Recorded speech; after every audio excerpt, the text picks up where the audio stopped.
Huh? Stick it up. Stick it up, stick it in. Let me begin. Alright. Laughing Naked number 2. Stoner Comedies. What's up? Yeah, dude. We're a week late, but we figured we'd pick out the best ones, right? Yeah. Oh, yeah. We start with the most recent one. Harmony Korine's Beach Bum. One day I will swallow up the world. And when I do, I hope you all perish violently. Which was in theaters for literally 2 weeks, but it's still running at a local theater. And didn't make enough money or didn't get the right advertising to... No. But it was fucking... Oh, my God. It was just a great time at the movies. I mean, I've already gushed about it so much, it's almost like I'm repeating myself, but... Yeah, I went 3 times in a week, in 2 weeks. So I saw it 3 times. This is how fucking crazy I am. I saw a movie 3 times in 2 weeks, and the total number of people in the theater at any given time was 2.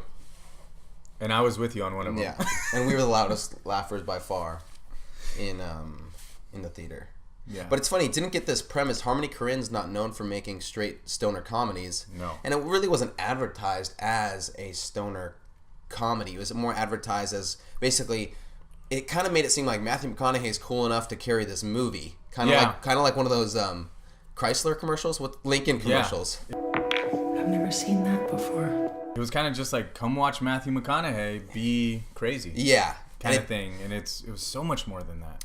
It was so much more than that. And I guess it was, in a sense, like if I was trying to market that movie, it'd be really hard to just market it based off of because all of his movies has such a vulgarity and hypersexuality to them. Yeah. It's really hard to put previews up, I imagine. Yeah. Unless you would do one of those red band trailers. Yeah. Warning. And I've been trying to look up like behind the scenes stuff for the movie and like longer interviews. There's only like a couple interviews with Harmony Korine and Matthew McConaughey about the whole process. And what were they saying mostly? Well, just you're kind of saying the same answers in either interview, just being like, it's like this, surreal take on Jimmy Buffett, or if Jimmy Buffett and Matthew McConaughey fucked and made a kid, and that person had to be this epic poet who went from the Keys to Miami at his own free will, and just kind of lived life as if a toddler never grew up. He's fucked up, Mom. It's just Moondog. Don't make excuses for him. You just kind of have to accept that he's from another dimension. Yeah. Okay. He always has throughout the movie. He has this. Of course, he's dirty and gives into his sexuality, but he has this ability to like have a selfless attitude towards everybody he meets. Yeah. And like I think what people would really miss, and when we were watching it was like it's a cartoon. Like the saturation's raised way up. It felt like I was watching a cartoon when I saw it.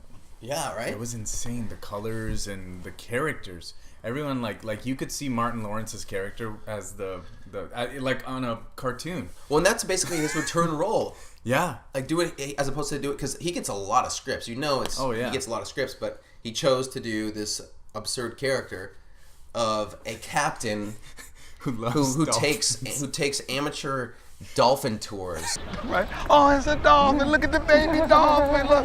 Tell them to dive in. Make sure they don't drown. He loves dolphins. Yeah, he just can't shut the fuck up about dolphins, basically. And then gets. We shouldn't. Guess we do spoilers. You'll have to wait and see when you see it. No, anyways, he gets his fucking foot bit off. There you go. By a dolphin. But in terms of what makes it a stoner comedy, one of the interviews that Harmony Korine was talking about, he was like, I really wanted to make a stoner comedy, and I was like, there's weed throughout literally almost every frame of the entire movie, and so he almost put a complete stamp on the movie as a stoner comedy. Like, this shit only grows in an isolated pond in Jamaica. Yeah. He's like, I'm gonna make it hypersexual, which you are when you're tend to be stoned. Right. You want to fuck. Yeah. And that scene with Snoop when he shows him the kingdom of... It's like it's like the saturation in every little area of the movie was raised. Yeah.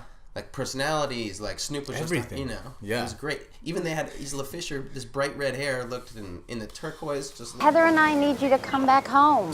Southern fried dinner, baby. Jesus Christ.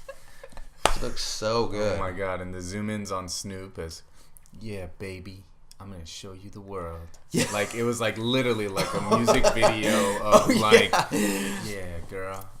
And Matthew McConaughey's just like watching it. He's like, Yeah, he was like, it's that's an interesting part to the movie too, is when he obviously realizes he constantly cheats. And in the back of his mind, he knows his girl's been hooking up with Snoop, even though they're friends. And so when he finally sees them kissing, he's like, I can't really say anything because I just came from banging some chick against a grill at this greasy diner. Right.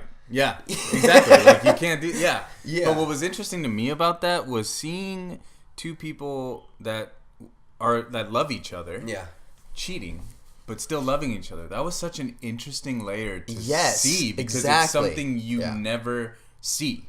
At all. But I think it's something you never see, and it's actually really common. Yeah.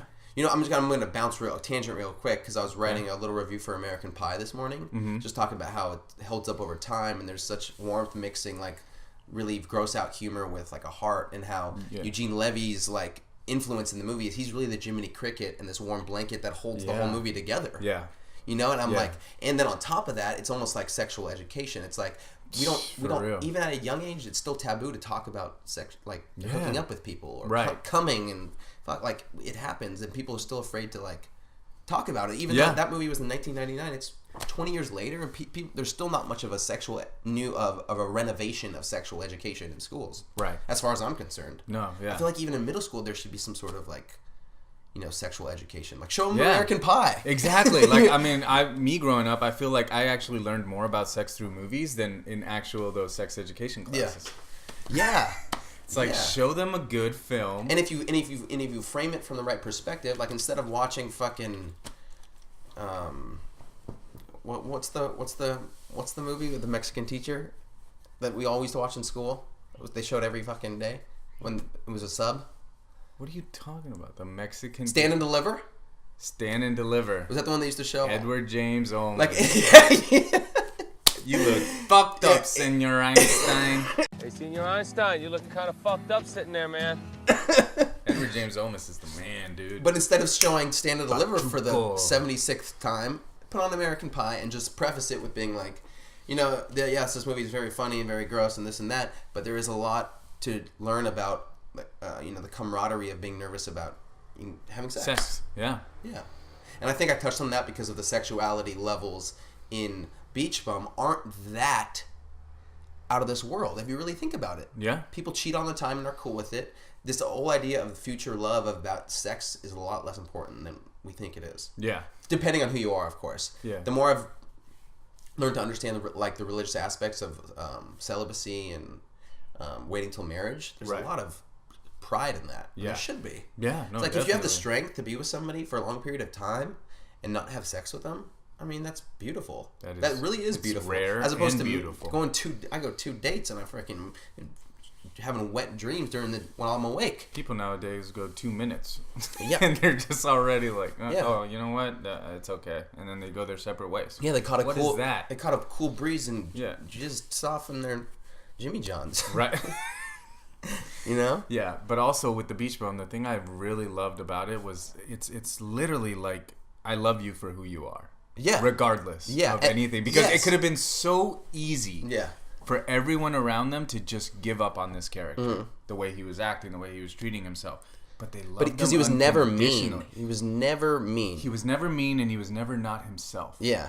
Wish me luck. I'm off to write the next great American novel. I may have a gangbang when I get back. I will invite your mother. Thank you, Mr. Moondog. And it's hard to hate somebody like that. Right? Well, it's also because he had love. Yeah. He had a lot of love. And when you love like that, it's hard for people to give up on you. Yeah. You know what I mean? No, it's like this harmful maniac character that we all love. It's like Hunter S. Thompson or Jim Carrey or these people that, you know, say things that we don't agree with all the time. But are unapologetic. But like, themselves. what are they really doing? They're not hurting anybody. Right. You know? That's the beauty of the stoner comedy. Honestly, that is what the stoner comedy is. Yeah. It's like we could change this podcast into just getting to the heart of the stoner comedy. Yeah. You know? I mean, and I think it's funny that we're talking about camaraderie in these male relationships because, like, you got Snoop and Matt's relationship in The Beach Bum of like, yeah, you're fucking my girl, and But if you're honest about it and we talk about it, like we can still be. They were cool. still tight. They were still friends. Yeah, like, that was that's weird to think about. And that's what makes it the movie too. Yes, there's so many underlyings that it's too good. Yeah, there's a camaraderie with stonership. Yeah. You know, I mean, Pineapple Express is a prime example of that. Yeah, we can transition to that one. Yeah, I mean, that's gonna hold up over time. Oh, of course, that's already gonna be an instant classic. Yeah, it'll be a forever, stoner comedy, a forever flag holder for pot movies. Right. And also just introducing that relationship of the line of friendship and drug dealer. Oh yeah, is genius. Yeah, because it's like you don't know if they're your friend, and then you see the different relationships that James Franco has with you. Yeah, nice. Yeah, see you later, Holmes. You came to the wrong place, my friend. Chris, let's get this Snickle Fritz. Like that's the relationships that some people see, and then there's a relationship with Seth Talk Rogen. Radio. Yeah, so boring. Car committed suicide. What do you mean it's dead? I don't know how can I explain this to you differently. The car is dead, Saul. Shit. We slept for like 18 hours. Fuck, man. But the opening is what makes it the timeless movie. That black and white opening. Oh yeah, Bill Hader. Like you actually did this like historically fictional, based off of kind of what really happened. Of testing, testing weed on people back in the day. When they were just saying and stupid for them shit. Being super sarcastic, they took it as insanity.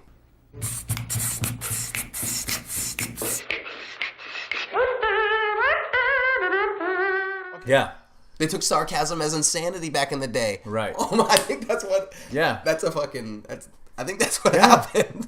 When people smoke, they're like, oh, and God. That's why some people are always this guy's like... having too good of a time. And that's why there's people that literally still believe that are like petrified of the weed. Yeah. That they're like, it'll ruin you. Yeah. Jimmy, you're smoking pot. Yeah. When in reality, like, if those people started taking the weed and didn't know that it was weed, they would start feeling a little bit happier. Like perfect example, Grandma's Boy. Yeah. When the grandma accidentally takes the tea and she's drinking it, she's like, I can hear my ear hair growing.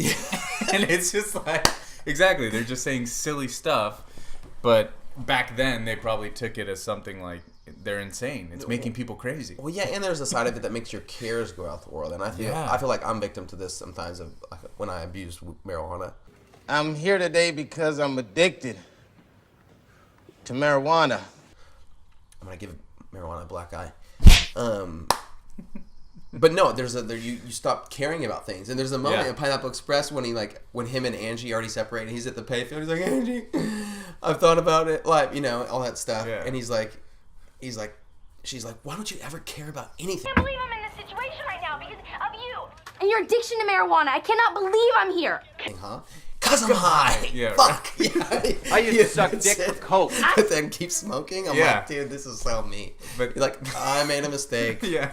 Oh God. No, but that's when she starts getting serious with him, where he's just like, I love you. I'm sorry. I want to spend the rest of my life with you. She's like, I love you. I want to marry you. And he's like, oh shit, I made a mistake. Yeah, dude, it's hard when I don't know. I feel like Seth Rogen is such a stoner that when things get serious, he'll be like, ah. Yeah, it'd be interesting to see how much he smokes. Obviously, he probably just smokes less than he used to. Yeah. But who knows? I mean, Joe Rogan smokes more than he used to. Oh my God, Joe Rogan is gnarly. He's super thumb, bruh. Yeah. Well, there's that video of Seth Rogen with Snoop and Wiz, and he's just like nonstop, blazing. So I think he's got a tolerance for his shout-out. 100. But did you see Joe Rogan post on his Instagram of that weed that someone dropped off? No. With a skull and a metal army hat, and I'm like, jeez, fucking death lettuce. Jesus, I was smoking this shit. Well, that's Joe Cat Rogan. Williams' old joke. He's like, what's this weed called? Deaf. Weed to help you notice shit like that, but you got to be careful with this super strong weed because you can't. He's like, what? It's like, I got shit to do today. I need to hear. Through my ears, not through my skin. Yeah, which is possible on enough pot. Yeah, that's true. Jesus. But what would you say is the first stoner comedy that you're aware of? The first that you were aware of, that you could be like, oh, you watched it and you're like, geez, how old is this? This sets the bar. I mean, I thought Pineapple. When you're young enough and you see a movie, you're like, this is the only movie. Like, and then you're like, oh, this concept is old. Like the concept I'm thinking of is Cheech and Chong. Yeah, that's what I was thinking. You know what I mean? Like that is it's a road movie. It's a stoner comedy. It's a buddy film. It's a satire in a lot of ways. Yeah. And it just breaks and it has this idea of weed breaking racial grounds and having, two guys from Underbelly, but one Mexican and one, very tan bearded white guy. Are we smoking dog shit, man? No, Tommy Chong, he's part Asian too, right? He's. But his parents are white bread in that movie. Yeah. Yeah, like they look like they were built out of funfetti. The parents, for real though. So they like. Remember, his parents are giving him the speech in the beginning, and he's like making a fucking daiquiri. Will you shut up? We're not gonna have a family brawl. And a retard. We put up with a hell of a lot. In this way. Yeah, or something. Yeah. Jesus. Oh my god. And when Cheech walks out, you can just see the neighborhood of the barrio. Oh, it's so good. How fucking Mexican, you know? Yeah. It's too good. And his steering wheel, I still can't get over that steering wheel. He drives like it's like pimping, but it's like this. Hey, it's man. Like this Yeah. It's hot down here. Hey, man. It's hot down here. Whips out the American. Yeah, that movie has one of the best jokes in it of all time, of any movie. Yeah. Is when the cops raid the house and they start deporting people. Mm-hmm. And then he's like, oh no, he's like, they're getting deported. He's like, oh, I forgot, there's a wedding, man. See, they come down with a big old bus, they take the whole wedding party down, plus they even get fed lunch, man. So we're cool. No, literally, there's a bunch of people in the suit. They like got a cake and like flowers, and he's like, why do they call the border patrolman? He's like, free ride, man, down to the wedding. It's the most epically timeless joke. Even like that'll never get old. No, especially with the stuff that's going on now. Especially with what's going on now. I mean, you can make a highlight reel from that movie of just like making fun of what's happening now and being like, stuff's not that bad, guys. Yeah, like stuff's not that bad. There's just a ton more cameras to cover it. Yeah, this is what it's always been. Now you're just seeing it more. But the ridiculousness of why that's the king of stoner comedies, it's like, it's ridiculous and it's realistic. Like that the part where they talk, where the cops are showing, the head cop is showing the officers the video of how they turn weed into like trucks and TVs. Yeah. The TV set itself is the marijuana. The tube, the picture, the aerial, the whole works. How can you make a TV set out of marijuana? They put it in these weed factories. Oh they my put God. Weed into like these big spinning yeah. smashing machines. Oh yeah. And then a TV pops out. And he's like, "It's in the TV, sir." He's like, "It is the TV." And you're like, "What the fuck?" Right? Thing? You know? No, yeah. Oh my God. But there's another beautiful shot of them when they first get deported. So they're doing the voiceover. They think they're not going to be deported. They do. Yeah. And then the next shot is them like this long pan to them on a Tijuana street corner at a payphone. Yeah. And I'm like, fuck, this is awesome. Right. I'm like, all you have to do is hold shots longer if you want your stuff to be good. Hold handheld shots longer. Right. And like the movement of the camera alone it lets you know a human's holding it. There's something humanistic about those kind of movies. Like there's not stoner comedies with smooth camera work, is there? Lebowski? Oh yeah, the geniuses. That'll be the next transition. Probably. That I would that movie's almost made for stoners, even though it's not. I feel like it is because it's another language. Like it's proven to become this whole Zen religion in a sense of the art of being passive and like, because Lebowski's essentially. Well, we're seeing. Yeah, sorry. Lebowski's essentially the story of the New West of back in the day. Cowboys used to go west and actually need to fend. They needed to survive. They needed to kick ass, kill. There was no law. And now you come to modern day Lebowski times, 1996 or whatever it is. Right. And it opens to this rolling tumbleweed of like, that is Lebowski, of this guy that stuff is just happening to him. He's being blown with the wind through this big city. I guess I've seen something every bit as stupefying as you'd see in any of those other places. Right. You know, through all these locations that we're trying to to survive. Yeah, he's trying to survive, but barely. Yeah, he's a scraping by. Yeah, that's what I mean, though. And I think the reason why we think of it as like this, why it's a film for stoners, is that because when we're following the dude. Yeah. And the dude is like he's just like bait. Yeah. It seems the whole time. Yeah. And he only smokes roaches. Yeah. And White Russians. He only has roaches. It's like, where'd the rest of the joint go? Only time when he's like, can I do a J? You mind if I do a J? God, fuck, Philip Seymour Hoffman was so good in that too, dude. His awkward laughs. Yeah.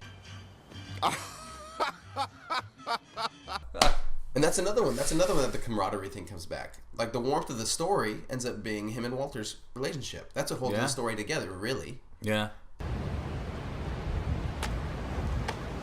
Fuck, Walter. Theory out there that I've heard on the internet that Donnie was never really there. Oh, really? Like in the script? No, like Donnie's not actually it's there. Just in their minds. Yeah, that Donnie's in their minds. That's interesting. Even though they go, way to go, Donnie, there's like a theory out there that, because you know when they're overlapping and he does the I am the walrus. The weird overlapping stuff that doesn't really sit with the rest of the movie. Right. But then also, of course, he dies at the end and blows a bunch of ashes right down the throat of the dude.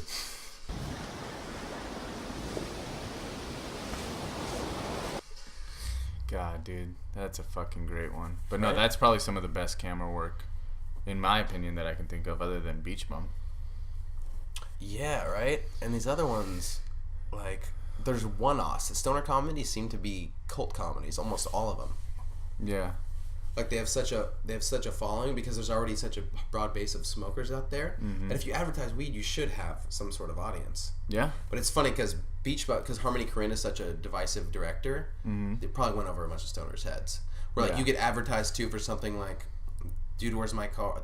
All those kind of comedies are dead though. Like Dude, Where's My Car? Grandma's Boy. The only one This Is the End is more meta. Well, that's more modern too. But the ones that like have withstood, I think, is like Fast Times. You guys had shirts on when you came in here. But something happened to him, man. Oh yeah. Like that, and that's universal. That's not just stoners. Like everyone fucking loves that movie. And Dazed and Confused. Behind every good man, there's a woman. And that woman was Martha Washington, man. And every day George would come home, she'd have a big fat bowl waiting for him, man, when he'd come in the door, man. She was a hip lady. Yeah, because most stoner comedies tend to be based in reality. Yeah. And there's always a relationship. It's never just a guy on his own, smoking alone. You know what I mean? Yeah, never. That's sad. Yeah. That turns into like... I mean, the dude smokes alone, I think, because not many men his age were publicly open with smoking probably at that time period. Yeah. You know? But he's not alone in that film. Really. No, I know, but he is the only one smoking. Yeah, that's true. The whole time. That's true. He never shares. Or no, I guess, does he let Maud, remember when they have baby? Yeah. Remember when Maud and them are hooking up? And afterwards, he has the little hair clip. She hits it. On it. Does she hit it? I think so. I don't think she does. I think she shakes her head real quick. Okay. I mean, I've seen it only 6,000 times. I should know by now. Jeez.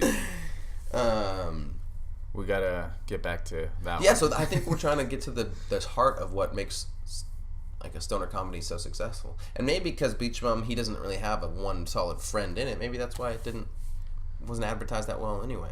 Yeah. Because it's really nice. It's cool to see a trailer where there's love in it already. Yeah. It's usually between a man and a woman. Yeah. And when it's a man and a man, it's beautiful too.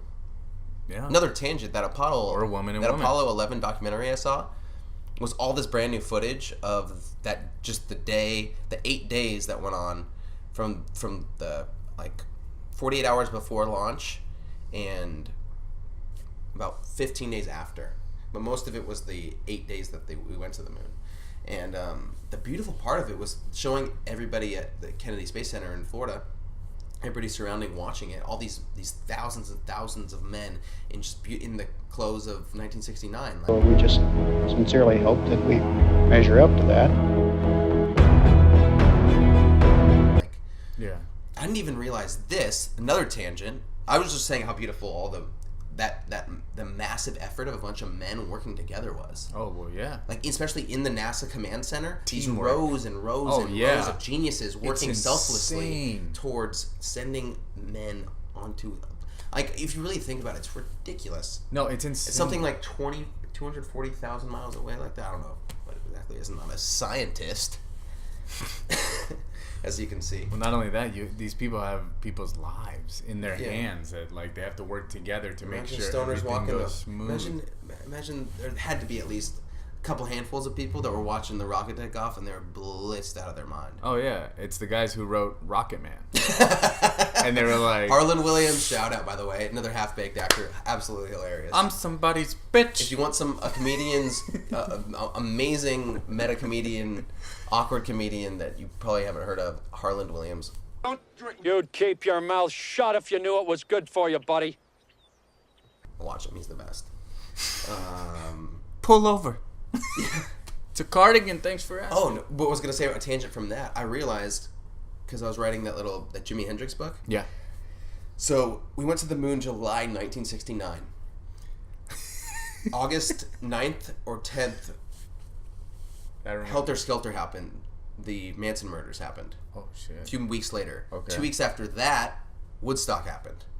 August 19th to the 21st. So in a span of 2 months, the most prophetic, events in pop culture happened. Yeah. All crammed together in the most digitally sexual month, 1969. Right. Jesus. That was the time. Yeah. Like, what the fuck was going on? Yeah. Fuck, dude, that's insane. Well, and there was this time that coming. This has to do with stoners too, because weed. This all has to do with weed too. Yeah. More so psychedelics, but weed was the gateway drug. Oh, of course, yeah. Very few people just went straight to go straight to tripping. Yeah. Without smoking. Right. Yeah, but fuck, dude, that just makes me kind of want to see more of 1969. I thought there was a recent documentary or something that just came out that was 1969. Not CNN. One of those documentary did like a 60s documentary. No, but there was one that I feel like, because it was promoted or something, and I was like, man, this feels really weird because it was just 1969. Well, I remember the song from the reason why I always remember Even Stevens movie. Yeah, me too. Went to the moon in 1969, not 1970, but a year sooner. Yeah, and then we went to the moon in 1969. That's when we had a landing that was lunar. Yeah, that's hilarious. We'll play that clip. Oh, good. We went to the moon in 1969, not 1970, but a year sooner. I miss Even Stevens. Shia, do some comedy, dude. Oh no, that's what I was gonna say in terms of weed and stoners and like the whole trippy kickoff. Yeah. After the Manson murders happened, like before the Manson murders happened, all the hippies were kind of seen as like a petting zoo. It was like, look at these cute people over there. Yeah. They're not harmful. Right. Like, they have nothing to be. They seem to be nice. Yeah. But once the Manson murders happened, people that looked like him. Oh. Yeah. They went from petting zoo to Jurassic Park. Like the normal person, now had this image of this bearded figure, and every time they would see somebody, they'd be like, oh, yeah, what are you gonna do? Yeah, and that gave weed a bad rap as it was. Damn, that's wild. Isn't that trippy? Fuck. That petting zoo analogy is pretty good. No, that was great. From a petting zoo to Jurassic Park. Show the clips there. Yeah. Petting zoo. Jurassic Park. It'll be good when we can Manson. When I get really good at like clipping that stuff in. Like go and show and then clear it off. Oh, that'll be fun, dude. Oh my god, I'll need to pick up some more meth before I do that. Oh. Yeah. What's another classic stoner comedy, an important one? I think Dazed and Confused. Dude, I'm not gonna lie. Well, yeah, of course, Dazed and Confused. I mean, it's more silliness, but how high? Oh! Yo! This is the shit! I fucking love that film. I love that film because it literally just... It showed that fucking all those people that are stuck up in Ivy League or anything like that are also just humans and want to have a fucking good time. Yeah. And it takes weed for sometimes people like that to just not only connect, but absolutely connect, but just to fucking relax. Oh yeah, and be able to have a conversation. It'd be interesting to see if that was in the pitch of like, what is the morality of this? Because people like to dismiss silly comedies as just like pure silliness. Like they had there's nothing of merit in them. I'm like, well, they still have to get made. Like when you're pitching something, there still has to be a moral compass to sell it. Yeah, you can't just be like, unless you're like the Farrellys, who are already so successful with comedy, you can do movie 43 and get 50 of the best, actors out there to make something completely stupid. Yeah. But that's usually not how it works. No. Like you have to sell an idea, so you have to sell a morality to your picture, or at least a stance. Yeah. No, yeah. But yeah, it'd be interesting to see Method Man and Redman talking to. That should be a behind the scenes feature. Oh my gosh, that them spitting, spitting their idea to to executives. Look up in the sky, it's a bird, it's a plane. In the funk doctor spot, smoking on the train. How high? So high that they're just like, and they're handing them all a joint. Yeah, and they're just like looking at it, like putting it down. They're not smoking it because they wouldn't smoke it. Right. If they're in a meeting. They'd be like, oh, this is kind of like the scene at the end where all the white people are down with it too. Yeah. Yeah. I don't know. I wouldn't take How High as like a legendary stoner comedy, but it's definitely funny. Yeah. They don't really stick with any. I think How High is one of the funniest. Though, dude, that movie fucking makes me die laughing. Oh yeah.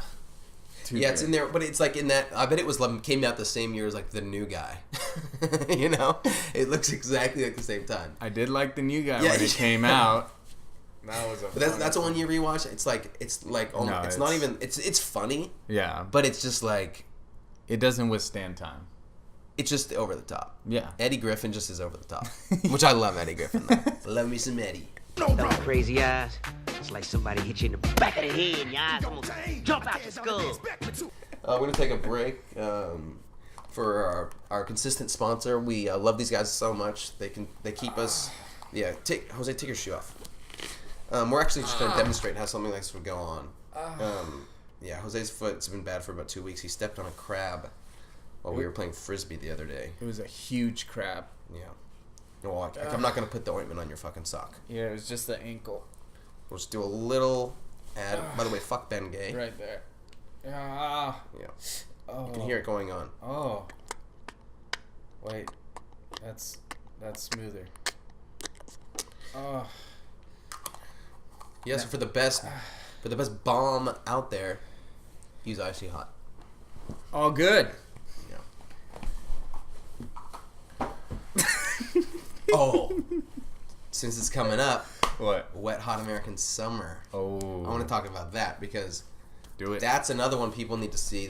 That's a stoner comedy. Yeah, like the language is so absurd in it, in terms of references and like overreacting to things. Yeah. Total wreck. Like I don't even know where the cameras are. I know. Gail, listen to me. Ron's who he is. Yeah. That's its own little thing that I think is an overlooked movie for stoner comedy fans. Yeah. I mean, Netflix might have shown you it, or like you might have seen it, but like fucking watch it. It's hilarious. Some of your favorite actors' first movies. Yeah. Bradley Cooper. Bradley Cooper's first film. Amy Poehler. Paul Rudd. You gonna clean that up? Oh yeah, I will. I don't have time right now. Rudd. What's his name? Frasier's little buddy. Oh yeah. What's his name? Janine Garofalo. Yeah. I couldn't possibly do it. Oh, would you just... I said no! Michael Ian Black. Fuck,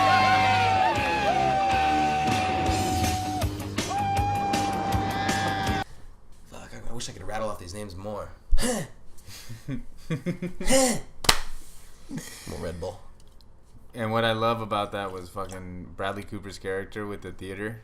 There's even though it's like over the top, kind of like there are people like that in the theater community. The musical numbers are a mess. My kids are a bunch of amateurs, and the last thing I need today is some diabetic freak prancing around on stage, making my life a living hell. Of course, the whole thing's over the top. Are you kidding me? No, but I'm just saying, over the top was still like those are real people. There are people like that in the theater. world.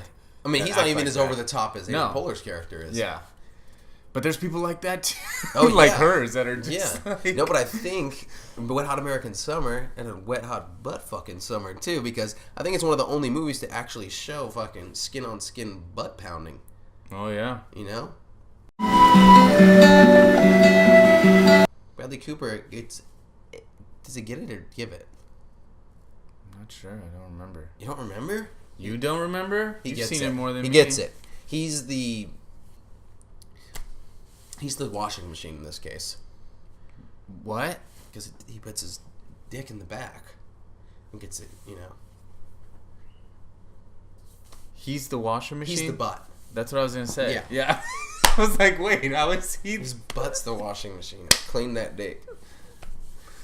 Jesus. I don't think they ever smoke weed in it, do they? Really? It's a Jewish summer camp. I don't think they smoke. No, they do when they go to town.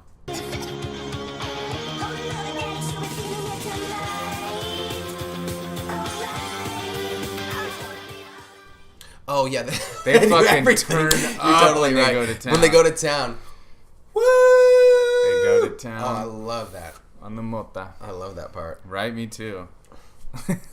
Hey, can I come? Hey, can I come too? Yeah. Hey, where are you guys going? We're going to town. Oh, yeah! They hop in the back of the truck and she's just like, oh, fuck. I love that actress too. What was her name? The counselor? The older one that falls in love with the Frasier guy? Janine Garofalo. Yes. No. Fuck, dude. I miss seeing her more in films. Oh, yeah. I loved her in Mystery Men. She was fucking hilarious. Oh, yeah, she has her own. She has her own brand of comedy for sure. Yeah, yeah, but it's great. Oh, it's grape. Grape. That's grape. Speaking of grape, can I hit your? Do I still have it? Yeah. You never gave it back. Should we get these guys as a sponsor too? Yeah. Why not? Stig. Other side. Looks like a Lego, but it's Stig. It looks like a Lego, but you can smoke it. You can build a nice little fucking moat for your Legos, but you can also rip it. Lego.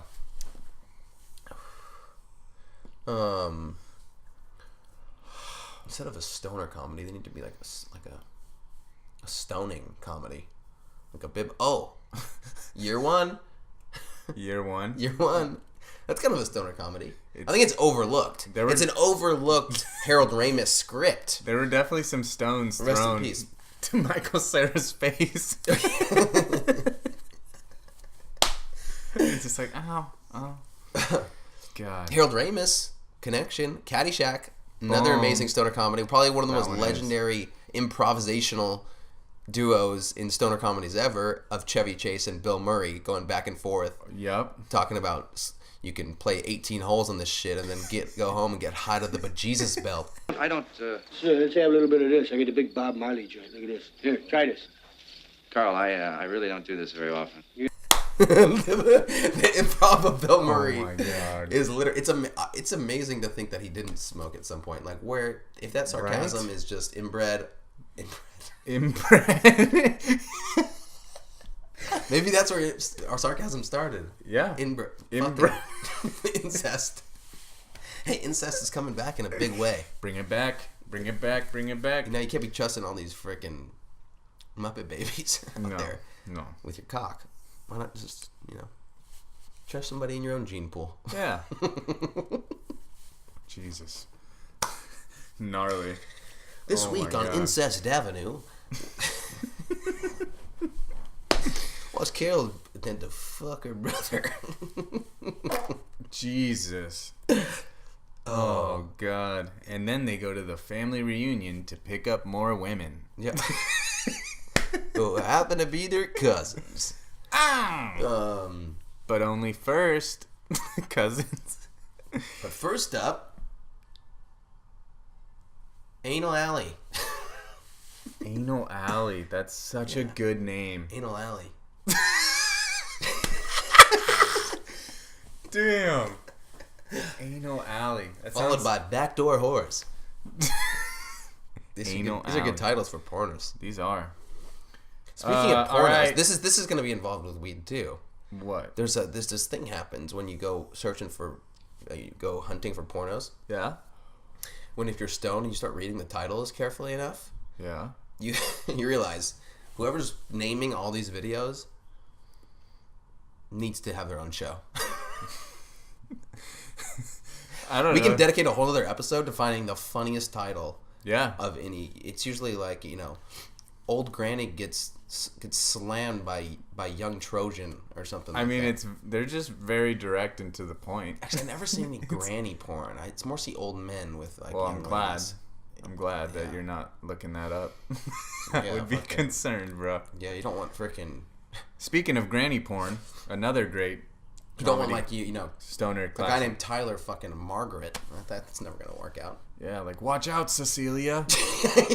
Look out, Arthur. Comes. Here yeah. Oh yeah, Arthur. And it's like a little drip. Arthur. And then he's like, ah. and then it's like one drop. Yeah, an eye drop. It's like an eyedropper comes out. God. Speaking of granny porn, the next fucking great stoner comedy, Grandma's Boy. Yeah. Oh yeah. Fucking though, dude. I love that film. Fucking everyone young was in that too. Fucking you got a young Jonah Hill in there. Fucking who was the guy that played the robot? Please sit on my feet. He did a bunch of stuff too from Nick Dodgeball. Swartzen. Yup. Jonah Hill. I don't ever forget that guy's name. I know, I forgot his name too, but he's done Cardellini, Linda Cardellini. Oh my. Dante. Yeah. Frankenstein. Yeah, the African chief. Oh yeah, he's doing the monkey. Things. The monkey. Pac-Man. Dance Dance Revolution. Yeah, these aren't actors. If you guys can figure out already. My buddy DDR. He's a cool guy. Is there any? We're leaving off the list. Any notable mentions? Friday. Friday's that original How High. Like Friday's that. It's Friday, man. Get high. Yeah. That's another one where they like kind of overdo the like how it feels to be high, but I think it's so. Yeah. So awesome. No, I like when he describes when he smoked with the Chicanos, the Mexicans, and he's like, spazzing in the middle of the street, and he's just like, what the hell was that? Yeah, he's like, I didn't know you like to get wet, Smokey. Hey, Smokey. Yeah. And when it comes to smoking, he's like, fuck y'all, man. He's like, I know a good honorable mention. What? Let's do Chappelle's Show. Oh, that's a good one. You know? Or just... Half-baked. Half-baked. Hey, horsey, you hungry? Yeah. I just gave him some blue chips and some popcorn and some Oreos. Just gave him some candy and some chips and some pink popcorn and some Funyuns. He can't have that. Yeah. My weed's wearing off. Jesus. The guy that does it over the top in that film is a diabetic. Yeah, man. Oh, yeah, Jim Brewer. Two big pizzas, man. Everything on them with water, whole lot of water, and Funyuns. Another great comedian, by the way. Another great stand-up. Google him. Anybody that Chappelle's ever touched with his index finger has basically had an amazing career. Dude, and I can relate to that homie. Forget his name, but the Latino dude in it. Fuck. Do you know his name? Who? The only Latino dude in Half Baked of the group. Oh no, I don't remember. Right? But dude, when he says that line of "fuck you," you're cool, and fuck you, I'm out. Yeah, chucks a patty and hits the dude in the face. I'm like, dude, this is so real. Yeah, that's another one. That's another one. That the heart of that one is that it comes down to the brotherliness of the whole thing. It's just like the opening scene makes that these four kids smoke weed in the parking lot of some liquor store for their first time. We were really, really high. We was towed up.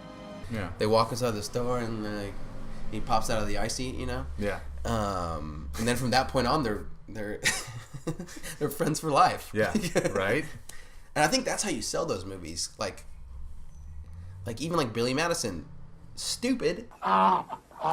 It's too damn hot for a penguin to be just walking around here. But There's a story in there about redemption. Yeah. Good Burger. Redemption. Good Burger. Yeah. Good Burger? There's a lot of redemption in that. It's not a stoner. No, yeah, but it's another silly one that gets, Cal seems stoned. Yeah. Yeah. I don't know, it's just fun reminding you guys that, like, look for the heart in things that seem heartless. The funnies in a world. I think we should end it like that. Just like that, yeah. Yeah. Get your funnies out. So go back, watch all the stoner comedies. We'll probably list them right now in credit form. And let us know let's do like a top one. Let's do our own ranking one. We can't do that right now. Yeah. But we'll run a list of our favorite stoner comedies and where to see them. So find the heart in the midst of the weed, people. Do it. All right. Out. Ha. Ha.